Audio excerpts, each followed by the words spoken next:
So our next speaker is Wajid Shamsul Hassan, who is a diplomat and a journalist who had the honor to serve as Pakistani High Commissioner for London. He served at senior levels in the Pakistani government. During his 10 years as High Commissioner, he had been a friend of the Jamaat. He has attended our National Peace Conference and gives me great pleasure to welcome him to our Jalsa Salana, and we request him to come and say a few words.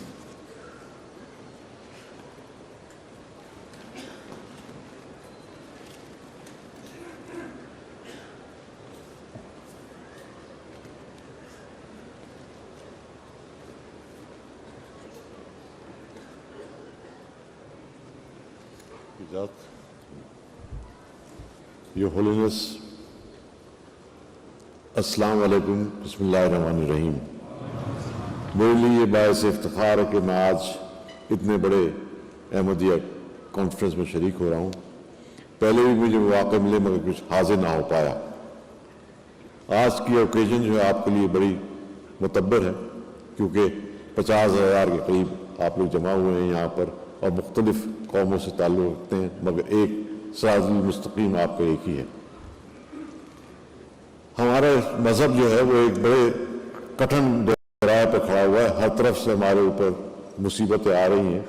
उसकी वजह ये है कि हम राह रास्त को भूल गए। हमारा अजीज़ वतन जो पाकिस्तान है उसमें भी आजकल हालात ख़राब हैं, और उसके हालात ख़राब इसलिए हैं कि हमने जो आपका ये बैनर लगा हुआ है love for all hatred for none, इसको नहीं फॉलो किया।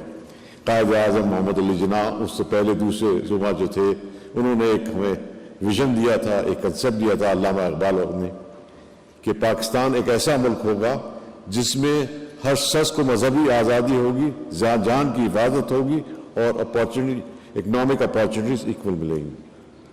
और वो ये जो उनका कंसेप्ट था वो हज़रत और अल्लाह ताला के दिए हुए कंसेप्ट हुकूकुल इबाद से था, जो हमारे लिए एक मैनिफेस्टेशन है ह्यूमन राइट्स का। ह्यूमन राइट्स जितना ये लफ्ज़ हुकूकुल इबाद इंश्योर करता है, कोई मज़हब नहीं करता, कोई मज़हब नहीं करता, कोई पॉलिटिकल फिलॉसफी नहीं करती, क्योंकि ह्यूमन राइट्स जो है वो हमारे लिए सुप्रीम है। अल्लाह ताला ने ये कहा है कि मैं अपने आप मेरी तरफ से जो भी गुनाह करेंगे वो तो माफ़ कर दूंगा, मगर आपने किसी बंदे के खिलाफ कुछ कहा तो वो बंदा ही माफ़ करेगा, मैं नहीं माफ़ करूँगा। पाकिस्तान बावजूद वजूद में आया, इस वजह से नहीं आया कि मुसलमानों को हिंदुस्तान में मज़हब की आज़ादी नहीं थी, बल्कि बाकायदा उनको मज़हब की आज़ादी थी। हिंदुओं को भी मज़हब की, दूसरे फ़िरक़ों में दूसरे मज़ाहिब को भी मज़हब की आज़ादी थी, मगर और मुसलमानों को सिर्फ एक प्रॉब्लम था कि इकनॉमिक उनको इक्वालिटी नहीं मिल रही थी, इसलिए पाकिस्तान के रीज़न बनने में इकनॉमिक रीज़न थे। मगर कायद आज़म की वफ़ात के बाद और दूसरे फाउंडर ऑफ पाकिस्तान, जिसमें आप किसी में मैं जिक्र करता चलूँ, एक सर मोहम्मद ज़फ़रुल्लाह खां भी थे जो कि आपकी अहमदिया कम्युनिटी के लीडर थे। उन्होंने बड़ा रोल प्ले किया पाकिस्तान बनाने में।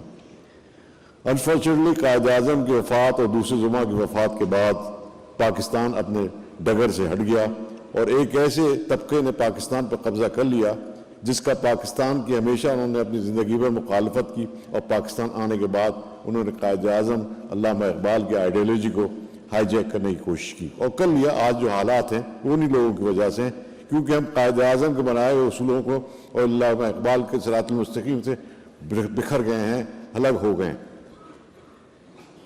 इससे सबसे बड़ी ट्रेजेडी हुई कि क्योंकि हमारा एक सियासी कंसेप्ट है मुल्क का, हमारे यहाँ एक बहुत बड़ी गलती ये भी हुई कि हमने अपने आप को एक नेशन स्टेट के तौर पर पाकिस्तान के हर तबके को यूनाइट नहीं कर पाए, और बल्कि ये हुआ कि मजहबी लोगों के इन्फ्लुएंस में आकर हमने कुछ ऐसे डिसीजंस भी लिए, जैसे शहीद जुल्फ़िकार अली भुट्टो के, जो कि मेरे अजीम लीडर थे, जिनका मैं अभी फॉलोअर सारी ज़िंदगी रहूँगा। उन्होंने कुछ गलतियाँ की, जिसमें से ये था कि अहमदी कम्युनिटी को उन्होंने माइनॉरिटी डिक्लेयर किया। वो एक ऐसा कंपल्शन था जिसको मैं जस्टिफाई नहीं कर सकता, और मेरे ख्याल से भुट्टो साहब अगर ज़िंदा होते तो वो भी जस्टिफाई नहीं कर पाते। मगर मैं समझता हूँ जब तक हम कायद आज़म के हुनरे उसूलों पर पाबंद नहीं होंगे, वापस नहीं जाएंगे, हमारा मुल्क तरक्की नहीं कर सकता, हमारा मुल्क अपना दिफा नहीं कर सकता। क्योंकि अगर एक कम्युनिटी या दूसरी कम्युनिटी को आप منارٹی ڈکلیئر کر دیں تو وہ کس طریقے سے اپنے آپ کو پیٹریٹ ظاہر کرے گی, وہ اپنے آپ کو کیسے محب الوطن بنائے گی کہ جناب ہم پاکستان کے آپ ایکول سٹیزن کا اسٹیٹس ہی نہیں دیتے ہیں. اس لیے میرا کہنے کا مقصد یہ ہے آپ سب اور ہم سب کو یہ جو ہے قائد اعظم کے نسلین کی طرف واپس جانا چاہیے. ہمیں وہ جیسے حقوق العباد ہیں, دوسری چیزیں ان کو اڈاپٹ کرنا چاہیے اور تفرقے کو ختم کرنا چاہیے. مذہب اپنی جگہ ہے مگر تفرقہ جو ہے وہ اپنا ختم ہونا چاہیے اور اپنے آپ کو یونائٹ کرنا چاہیے. میں آج جب آیا یہاں ڈرائیو کرتا ہوا مظفر صاحب کے ساتھ تو مجھے بڑی خوشی ہوئی کہ یہ خیمہ اور ٹینٹ سٹی دیکھ کر کہ اتنی تعداد میں, ہزاروں کی تعداد میں سارے دنیا سے آپ لوگ شریک ہونے آئے ہیں اور اس طریقے سے اتنا ڈسپلن شو کر رہے ہیں جو کہ میں سمجھتا ہوں میں نے کبھی کسی دوسری کمیونٹی میں نہیں دیکھا کہ اتنی تعداد میں, یہ آپ کی لیڈرشپ کی وجہ سے ہے کہ اتنی تعداد میں یہ سب کچھ ہوا.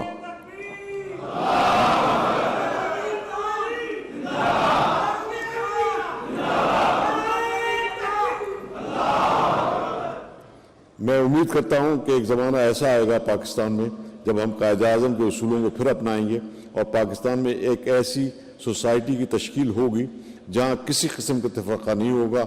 ہیومن رائٹس, کمیونٹی مائنورٹیز, دوسری کمیونٹیز جن کو ہم الگ سمجھتے ہیں وہ ایک دوسرے سے مل کر کام کریں گی, پاکستان کو تقویت دیں گے اور ہم واپس آ جائیں گے انہی اصولوں پر جن کی وجہ سے پاکستان بنا تھا. آخر میں سمجھتا ہوں میرا ٹائم اوور ہونے کو آیا ہے.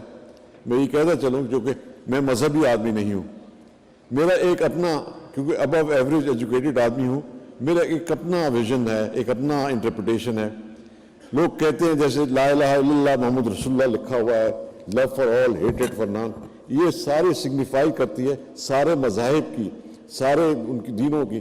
یہ ایک مینیفیسٹیشن ہے کہ زندگی کیسی ہونا چاہیے.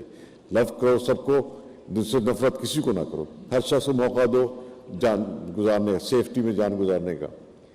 حضرت صلی اللہ علیہ وسلم پیس بی اپان ہم, جب ان کو رحمت للعالمین کا خطاب دیا گیا, اللہ تعالیٰ نے دیا, تو ان کا خطاب جو تھا رحمت للعالمین کا, اس کا میرے نزدیک مطلب یہ تھا کہ وہ ساری ہیومن کائنڈ کی, سارے انسانوں کے لیڈر ہیں.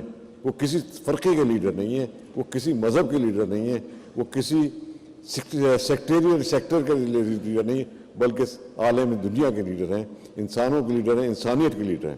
انفارچونیٹلی ہم نے وہ اصول نہیں بلایا, مگر قائد اعظم کا جو ویژن تھا اس میں یہ اصول پابند ہے اور ہم چاہتے ہیں کہ انشاءاللہ اسی اصولوں پر جب تک ہم نہیں یونائٹ ہوں گے پاکستان بھی ترقی نہیں کرے گا اور مسلمانوں کا جو دیگرگوں حالات ہیں وہ اسی میں رہیں گے. کیونکہ ہم یونائٹ نہیں ہوتے, ہم ایک دوسرے کو مذہب کی بنیاد پر, فرقوں کی بنیاد پر ڈیوائڈ کرنے کی کوشش کرتے ہیں اور اس وجہ سے ہمارا جو آج حشر ہے وہ آج ہے. ان الفاظ کے ساتھ میں آپ لوگوں سے شکر گزار ہوں کہ آپ نے مجھے سنا اور میں آپ کا ہی بہت شکر گزار ہوں کہ آپ نے مجھے موقع دیا کہ میں یہاں کا تقریر. شکریہ. تکبیر! اسلام